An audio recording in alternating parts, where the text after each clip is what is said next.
वहां पर मेरा हार्ट का कॉन्फ्रेंस था 5 दिन का। सर चीनी वो जो है यंग एज में हो रहा, जो पहले ऑयली खाने से और फास्ट फूड खाने से ज्यादा गैस्ट्राइटिस अल्सर होता है, बाद में वो बहुत क्रोनिक अल्सर हो जाएगा तो कैंसर भी होता है। नमस्कार दोस्त, मैं अंबिकेश दुबे, आप देख रहे हैं लोक आवाज 24/7 में आपका हार्दिक स्वागत है। अभी हम जुड़ चुके हैं मेरे साथ आरा के सबसे रिनाउंड चर्चित डॉक्टर के.एन. सिन्हा, जो कि नेम एंड फेम है और ये नाम के लिए मतलब कि जाने जाते हैं डॉक्टर साहब, और काफी वायरल रहते हैं। डॉक्टर साहब से हम बात करते हैं कुछ। डॉक्टर साहब, लोक आवाज 24/7 में आपको हार्दिक स्वागत है। बहुत बहुत धन्यवाद आपको, आपके चैनल को, लोक आवाज का शुभकामना है कि काफी प्रोग्रेस करे, लोग इससे लाभान्वित हों आपके लोक आवाज चैनल से।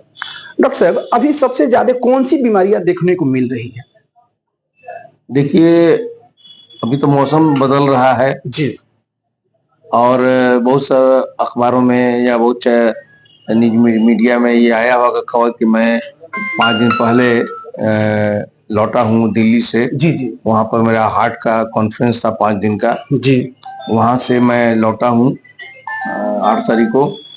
और एक और ये एक अवार्ड हमको मिला है कि सम्मान पत्र मिला है, वो एंटीबायोटिक का मिसयूज के बारे में। ये मेरा कॉन्फ्रेंस एंटीबायोटिक का मिसयूज का न्यूज जी, और आवाज, ये मौसम बदलना और आपका ये मिलना हमरे से, ये चारों मिलाने के बाद हम लोग इसी पर पहुंचते हैं कि आज जो मौसम बदल रहा है जी, इसमें सामान्यतः सभी लोग जानते हैं कि ज्यादा दिन पर दिन बढ़ता जा रहा है और इसमें सबसे ज्यादा सांस रोग होता है। जी, श्वास की बीमारी सबसे ज्यादा हो रहा है।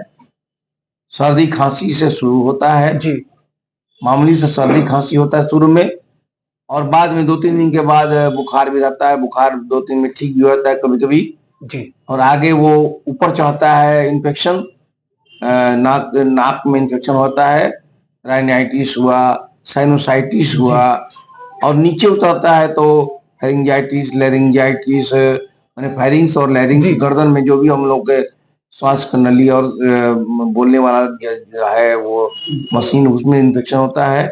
और नीचे उतरेगा तो ब्रोंकाइटिस होता है, फेफड़े में निमोनिया होगा, लंग्स का इन्फेक्शन होगा, ये सब होता है। आज ज्यादा हो रहा है तो मौसम के चलते। डॉक्टर साहब, लोग अभी क्या है कि छोटी सी बीमारियों को नजरअंदाज कर दे रहे हैं, लेकिन वो बहुत बड़ा आफत मोल ले रहे हैं, तो इसके लिए आप क्या कहिए? देखिए, छोटी सी बीमारियों में बड़ा दवा भी नहीं लेना है जी, छोटी छोटी बीमारी होती है, होना ही है, होता ही है सबको।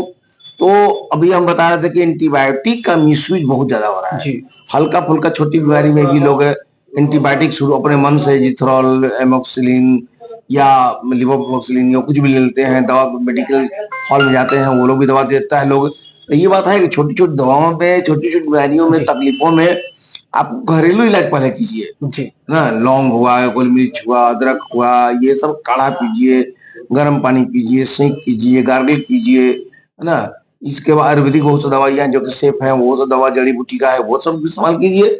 अगर आपको लगता है कि सर्दी खांसी या सीजनल कोई भी चीज है वो 3-4-5 दिन से ज्यादा हो रहा है दिक्कत, 1 हफ्ते के बाद भी दिक्कत में है, तब आप एलोपैथिक दवा में आप एंटीबायोटिक वगैरह का यूज कर सकते हैं। देखिए, अभी डॉक्टर साहब ने बहुत बढ़िया बात बताई कि सेल्फ मेडिकेशन, जी हाँ, सेल्फ मेडिकेशन नहीं लेना चाहिए, इससे हो सकती है खतरा, बढ़ सकती है खतरा।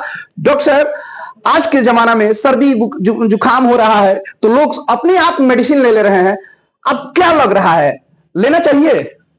नहीं, देखिए, अभी उसी पर है, एशिया बुक ऑफ रिकॉर्ड है। देखिए, वो हमको एक सर्वे के लिए एक सम्मानित किया गया है जी, एशिया बुक ऑफ रिकॉर्ड के द्वारा कि आपको अपने से सेल्फ मेडिकेशन नहीं लेना है ना। आपने से अगर लेना है तो घरेलू नुस्खा आयुर्वेदिक लीजिए, लेकिन अंग्रेजी दवा लेने में डॉक्टर का सलाह लीजिए जरूर।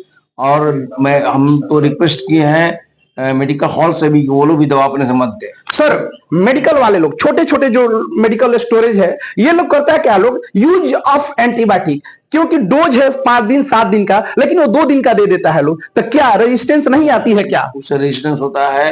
उसका अगर लेना है एंटीबायोटिक तो बहुत जरूरत पड़ने पर ही लेना है, और प्रॉपर डोज में लेना है। लो डोज मिल देता है लोग, और प्रॉपर ड्यूरेशन में लेना है, उसका समय, उसका डोज है का समय है, 1 हफ्ता लेना है, 10 दिन लेना है, तो बार बार ये इस तरह से छोटा कल करने से, जल्दी लेने से रेजिस्टेंस हो जाता है, बॉडी फिर सुनता नहीं है उस दवा से, और कड़ा दवा लेना पड़ता है। बाद में वो कड़ा दवा आपका हर्ज करेगा वो, और एंटीबायोटिक तो आपका हार्ट में, किडनी में, ये सब जगह में, वो लीवर में, वो आपको प्रभावित करेगा, ब्रेन को प्रभावित करता है। इसलिए सेल्फ मेडिकेशन और एंटीबायोटिक का मिसयूज नहीं करना चाहिए।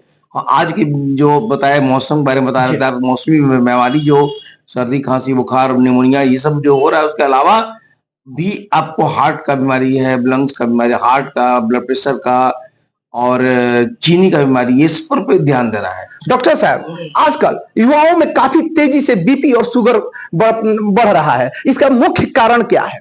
देखिए, खान पान का भी गड़बड़ है, वातावरण भी गड़बड़ है, तनाव भी है, वर्कलोड है, कंपटीशन की भावना है, वो भी कारण है। वातावरण देखिए, प्रदूषण बहुत ज्यादा बढ़ गया है। दिल्ली से अभी हाल में एक रिपोर्ट देखे हम, दिल्ली से AQI जो है वो दिल्ली से ज्यादा पटना का हो गया है। प्रदूषण ज्यादा हो गया पटना में, तो प्रदूषण हर जगह हो रहा है, इतना व्हीकल चल रहा है तो प्रदूषण हो रहा है। खान पान का भी वही हाल है, सब्जी, साग सब्जी जो भी खाना खाने का, उसमें मिलावट ज्यादा है, केमिकल ज्यादा है, वो सब भी कारण है। तनाव, वातावरण की गड़बड़ी और खान पान गड़बड़ी, ये सारे मिला करके आजकल ब्लड प्रेशर, चीनी, वो जो है यंग एज में हो रहा है, जो पहले ज्यादा एज वाले लोग होता था वो हो रहा है।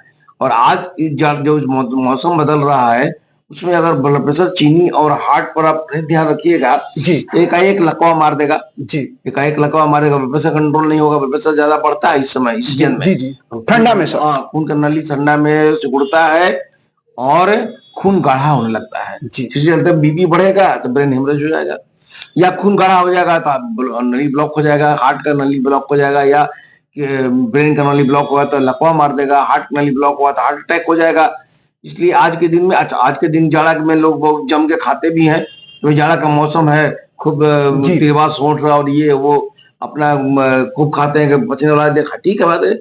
ये गर्मी और बरसात की अपेक्षा जाड़ा के दिन बहुत अच्छा होता है, लेकिन आप जो है हल्का खाना खाइए और पानी पूरा पिए। बहुत लोग पानी नहीं पीते हैं आज के दिन में, ठंडा में, लेकिन गर्म पानी पीना है। डॉक्टर साहब, आजकल पेट दर्द और गैस, एसिडिटी, मतलब कि हर लोगों की रोज की समस्या बनी हुई है, इसमें क्या सलाह दीजिएगा? वही देखिए, पेट और एसिडिटी भी वही खान पान गड़बड़ी से है। या तो बहुत देर से लोग खा रहे हैं, हल्का हल्का खाना खाइए, लेकिन फ्रीक्वेंट खाना खाइए, स्मॉल बट फ्रीक्वेंट डाइट लीजिए। फास्ट फूड का सेवन बहुत ज्यादा लोग कर रहे हैं आजकल, पिज्जा, चाउमीन, बर्गर, ये सब बाहरी फोकचा, चाट, सिंघाड़ा, ये सब नहीं करना चाहिए। घर में भी तेल मसाला कम खाइए और छाना हुआ चीज कम से कम इस्तेमाल कीजिए। ज्यादा बॉयल किया हुआ चीज खाइए, बॉयला हुआ चीज, सब्जी वगैरह है, तेल मसाला कम में बॉयल रहेगा तो। ज्यादा ऑयली खाने से और फास्ट फूड खाने से ज्यादा गैस्ट्राइटिस होता है, गैस्ट्रिक प्रॉब्लम ज्यादा होता है, अल्सर होता है, बाद में वो बहुत क्रोनिक अल्सर हो जाएगा तो कैंसर भी होता है पेट का। ये सब में आपको ध्यान रखना होगा। और हार्ट अटैक, लकवा, ये दोनों बीमारी को आपको नहीं हो, इसके लिए आज के मौसम में एकदम सचेत रहना है, अलर्ट रहना है। डॉक्टर साहब, अभी मौसम जो बदल रहा है, इसमें फ्लू, वायरल होने की संभावनाएं बढ़ जा रही है, तो आप हमारे दर्शकों को क्या सलाह दीजिएगा कि वो घर पे क्या करें ताकि वो फ्लू से बच जाए? देखिए, अभी ठंडा का मौसम है, ठंडा के मौसम को बड़ा आरामदेह बनाया जाता है और एंजॉय भी करना इस मौसम को, लेकिन लापरवाही नहीं होनी चाहिए। टोपी लगाइए, मफलर लगाइए, स्वेटर पहनिए, ग्लोव्स लगाइए, पैर में मोजा पहनिए, और ये सब पूरे अपने को ढक करके आप मौसम का आनंद लीजिए। हालांकि ये मौसम में बहुत ज्यादा आराम भी नहीं करना है, आपको एक्सरसाइज, योगा, वॉकिंग, ये सब करना है। अगर आप एक्टिव नहीं रहिएगा तो फिर बहुत सारा हार्ट, ब्लड प्रेशर और चीनी सब बढ़ेगा। तो इसलिए आपको इस मौसम में एक्सरसाइज, योगा, एक्टिव रहना है। खाना पीना हल्का ही खाइए, गर्म पानी खूब पीजिए, हल्का खाना खाइए, सब चीज का आनंद लीजिए, थोड़ा अलर्ट सचेत रहकर। डॉक्टर साहब, स्वास्थ्य संबंधित 3 जानकारियां हमारे दर्शकों को दीजिए। स्वास्थ्य संबंधित 3 जानकारियां। देखिए, पहला जानकारी ये है कि खाने पर विशेष ध्यान रखिए, बाहर का खाना मत खाइए, घर का खाना खाइए, तेल मसाला कम रहे, पहला। दूसरा बात, एक्सरसाइज कीजिए जरूर, योगा, एक्सरसाइज, ये सब कीजिए जरूर। और बाहरी खाना जो भी फास्ट फूड सब है वो सब मत खाइए आप, और अपना ब्लड प्रेशर, चीनी, ये सब कंट्रोल रखिए। कौन सी ऐसी गंदी आदत छोड़ देनी चाहिए पेशेंट को? गंदी आदत तो वही कोई भी नशा है, जैसे सिगरेट हुआ, तम्बाकू हुआ, वाइन हुआ, ये सब नहीं खाना चाहिए। फास्ट फूड वगैरह नहीं खाना चाहिए, बहुत तैलीय खाना नहीं खाना चाहिए और हमेशा एक्टिव रहिए। एक्सरसाइज योगा जरूर करिए रेगुलर। डॉक्टर साहब, इतना दिन से आप प्रैक्टिस कर रहे हैं, सबसे ऐसी कौन सी डिजीज है जो आपको परेशान किया हो, मतलब कि आपको बहुत ज्यादा कष्ट दिया हो इतना दिन की प्रैक्टिस में? तकरीबन आप 30-35 साल का प्रैक्टिस हो गया, इसमें कौन ऐसी डिजीज है जो आपको परेशान कर दिया हो? हम लोग को परेशानी का मरीज तो आता है तरह का, और ज्यादा हम देखते हैं कि डायबिटीज का मरीज बहुत ज्यादा संख्या बढ़ रहा है। डायबिटीज कभी कभी अनकंट्रोल भी होता है, बहुत लोग यंग एज में होता है, तो ज्यादा डायबिटीज कभी डायबिटीज कंट्रोल करने में बड़ा दिक्कत होती है। तो ज्यादा डायबिटीज का ही है, हार्ट का, डायबिटीज का, यही ज्यादा बीमारी जो है उसको कंट्रोल करना और उसको पूरा संतुलित रखना, ये थोड़ा तो टफ पड़ता है जी, लेकिन हो जाता है कंट्रोल। और वही सीजनल जो है। सर, 30 साल का कुछ एक्सपीरियंस साझा कर दीजिए। ये तो है रोज का वही हाल, 30 साल से पहले भी जो मरीज आते थे आज भी उसी तरह के मरीज आ रहे हैं। हालांकि पहले से डायबिटीज बढ़ा है उम्र में, जी जो कि यंग एज में, और नौजवान लोगों को, वयस्क लोगों को डायबिटीज, हार्ट, ब्लड प्रेशर, ये सब हो रहा है आजकल। तो बहुत अंतर आया है पहले से, और पहले से आराम तल भी बढ़ी है लोगों को। मोबाइल वगैरह के युग में आने से और टीवी भी आने से भी बहुत ज्यादा लोग आराम तलब हो गए हैं पहले से। तो जब हम 90 में यहाँ आए थे तो उस समय एक अलग वातावरण था, उस समय लोग एक्टिव थे, उस समय लोग ये मोबाइल टीवी वगैरह कम था, तो इसके चलते बहुत लोगों का जो एक्टिविटी बढ़ी है और रोग बढ़ा है पहले से, बल्कि पहले से रोग बढ़ा ही है।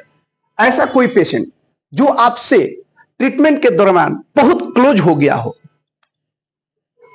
ये सब मेरे क्लोज हैं। आज 25 जो भी 90 से मतलब घर वाला संबंध हो गया, जो आपके पास आया ट्रीटमेंट कराने के लिए, लेकिन वो ट्रीटमेंट गहरी संबंध में बदल चुकी। तो मेरे बहुत से मरीज यहाँ लोकल हैं, जब बाहर के हैं, इनके फैमिली फिजिशियन आज हम 25-30 साल से हैं। महाजन टोली में बहुत से रोगी हैं, लोग जो कि 25-30 साल से हम इस इलाज कराते हैं। हरकिन कुमार जैन की फैमिली है, उनका बड़ा कोठी है, उनमें करीब 15-20 फैमिली एक बड़े मकान रहता है। वो लोग हरकिन कुमार जैन के पूरी फैमिली को हम देखते हैं। आज विष्णु शंकर जो डॉक्टर पहले थे, वो उनका पूरा परिवार को हम देखते हैं। और ऐसे ही नहीं भाई, यहाँ जितने एमएलए, एमपी या जो भी वीआईपी हैं, डीएसपी, डीएम, और हमारे सामने जो सीजर साहब हैं, ये सब लोग तो मेरे से नजदीकी हो जाते हैं। सब लोग नजदीकी हैं। बीमारी के इलाज के दौरान से मुलाकात होती है, भेंट होती है, और सब मेरे नजदीकी हो जाते हैं। सर, अभी युवा पीढ़ी मोबाइल पे दिन भर लगा देते हैं, तो इससे क्या दुष्प्रभाव हो रहा है? कि मोबाइल में अटैच रहने से पहला बात कि आंख पर असर पड़ता है और आंख बहुत लोगों का आंख खराब हो रहा है। और अलग सिस्टम बहुत आया है मोबाइल में आजकल आंख बचाने वाला, फिर भी आदत और शौक और ये इस तरह का ज्यादा हो गया कि आंख पर असर पड़ता है। उसका रे जो होता है वो दिमाग पर और हार्ट पर भी असर करता है। तो मोबाइल ज्यादा देखने पर हार्ट पर भी और दिमाग पर भी असर पड़ रहा है। मोबाइल लगातार देखते रहने से लोग एक्टिव नहीं रह गए हैं और सब कुछ एक जगह मिल रहा है। हम बुक से लोगों का संबंध हट गया है। लोग मोबाइल के चलते लोग जो किताब में जो ज्ञान होता है वो एक अलग है, और उससे एक अलग एक बुद्धि का विकास होता है। और मोबाइल से, हालांकि बहुत ब्यूटीफुल चीज है मोबाइल, ये बात है, लेकिन कुछ हार्म भी है। बच्चे बहुत सारा गेम्स वगैरह, मोबाइल गेम्स वगैरह में बेरंगे रहते हैं, जिसके चलते वो बाहर का जो फिजिकल गेम है वो नहीं खेल पाते हैं, अब मोबाइल पकड़ रहा है। ये सब दुष्प्रभाव डॉक्टर साहब ने बताया कि मोबाइल से साइकोलॉजिकल प्रॉब्लम हो सकती है। बच्चे ज्यादा देर तक डिस्प्ले पे रहेंगे, यानी मोबाइल से जुड़े रहेंगे, तो हो सकता है कि वो थोड़ा सा डिसबैलेंस हो जाएंगे। और हम डॉक्टर साहब लास्ट क्वेश्चन कर लेते हैं आपसे। सर, सब लोगों की एक इच्छा होती है, पॉलिटिक्स, राजनीति। क्या आपकी भी भविष्य में इस तरह से कोई इच्छा है? क्या आप भी बनना चाहते हैं यहाँ से विधायक, सांसद? देखिए, ऐसा कोई खास इच्छा नहीं है, लेकिन मैं कभी इनकार नहीं कर पाता किसी काम में। अब यार मैं भाजपा का जिला अध्यक्ष हूँ, मैं चिकित्सा मंच का। तो रिटायरमेंट के बाद लोग हमको अप्रोच किए, बहुत सी पार्टियां आई जी और प्रशांत किशोर जी के भी द्वारा बहुत बार ऑफर आया हमको जी जन सुराग में ज्वाइन करने के लिए, लेकिन मैं चुप रहा, अवॉइड करता गया। लेकिन भाजपा के रिक्वेस्ट को मैं नहीं टाल सका और आज मैं भारतीय जनता पार्टी का जिलाध्यक्ष हूँ चिकित्सा मंच का। और आगे अगर पब्लिक का रहेगा, अगर कोई सेवा विषय, तो पॉलिटिक्स जो है वो एक्चुअल है सेवा का चीज है। जी उसमें ब्रॉड रेंज में आप सेवा करते हैं, हम भी तो सेवा कर रहे जी हैं, बिल्कुल अपने रेंज में सेवा कर रहे हैं। एक और ब्रॉड रेंज हो जाएगा हमारे सेनारिया हुए या हमारे सीपी ठाकुर हुए, हमारे बहुत से डॉक्टर हैं जी जो कि राजनीति में है, राजनीति में सक्रिय है। है। तो ऐसा कोई अगर बात होगा तो मेरा उससे कोई परहेज नहीं है। और लेकिन बहुत ज्यादा इच्छा भी नहीं है। जनता की इच्छा होगी, लोगों की इच्छा होगी तो मैं ज्वाइन कर सकता हूँ, आगे बढ़ सकता हूँ। जी बहुत बहुत धन्यवाद डॉक्टर साहब आपको, जो कि आप खास जरूरी बात बताएं और स्वास्थ्य संबंधी इतना जरूरी बात बताएं हमारे दर्शकों को कि आपको तहे दिल से धन्यवाद और स्वागत। आप देखते रहिए लोकवाणी 24/7 में आपका